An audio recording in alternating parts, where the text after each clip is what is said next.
আসসালামু আলাইকুম প্রিয় ভাই বোন বন্ধুগণ, নতুন আরেকটি ভিডিওতে আপনাদেরকে স্বাগত। আজকে আমি আমার এই ভিডিওতে দুইটি বিষয় নিয়ে কথা বলবো। আর এখন প্রথম বিষয়টি আপনাদেরকে দেখাচ্ছি। এটি হচ্ছে পার্সিমন গাছ। আপনারা হয়তো অনেকেই জেনে থাকেন, পার্সিমনকে হিন্দিতে তেন্ডু বলে, আকমল বলেও অনেকে চিনে থাকে, তাছাড়া স্বর্ণাম্র বলে অনেকে ডেকে থাকে।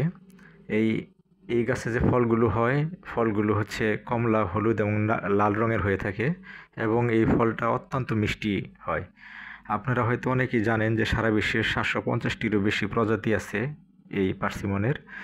তবে এখন বাংলাদেশে এতদিন অ্যাভেলেবল না হলে এখন নার্সারিতে অ্যাভেলেবল এটা পাওয়া যায়।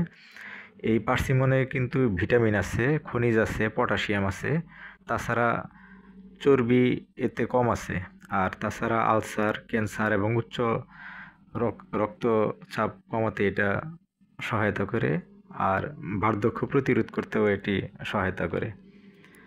এই পার্সিমন হচ্ছে জাপানের কিন্তু জাতীয় ফল, আপনারা হয়তো অনেকেই জানেন। তাছাড়া আরেকটি বিষয় হচ্ছে পার্সিমন স্বাদটা হচ্ছে খেজুর এবং আলু বোখারা যে আছে তার মতো। আর এতে অনেকে বাংলাদেশে বিলেতি গাছ বলে চিনে থাকে। আর এখন যে গাছটি আপনারা দেখতেছেন, এই গাছটির নাম হচ্ছে আপনার কাঞ্চন। এটা মূলত হচ্ছে লাল কাঞ্চনের একটি জাত। লাল কাঞ্চন কিন্তু এখন বাংলাদেশে অনেক পরিচিত। দেখেন এর পাতাগুলো হচ্ছে দুই ভাগে ভাগ, মনে হচ্ছে হৃদয়ের আকৃতির পাতাগুলো অনেক সুন্দর লাগে দেখতে।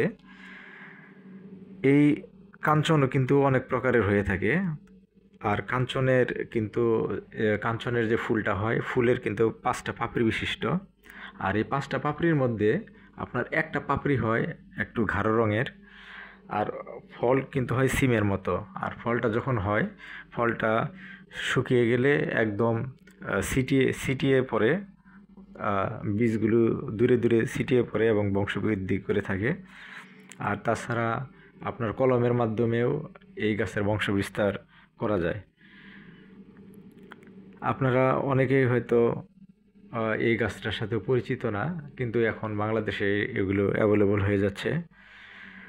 আপনারা চেষ্টা করবেন যে নতুন নতুন ফুল এবং ফল দিয়ে বাংলাদেশকে সমৃদ্ধ করার জন্য।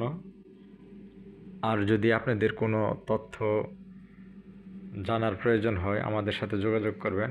আমরা চেষ্টা করব আপনাদেরকে নতুন নতুন তথ্য দিয়ে সহযোগিতা করার জন্য।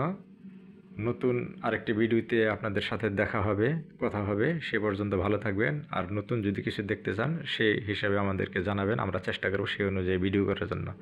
ভালো থাকবেন। আল্লাহ হাফেজ।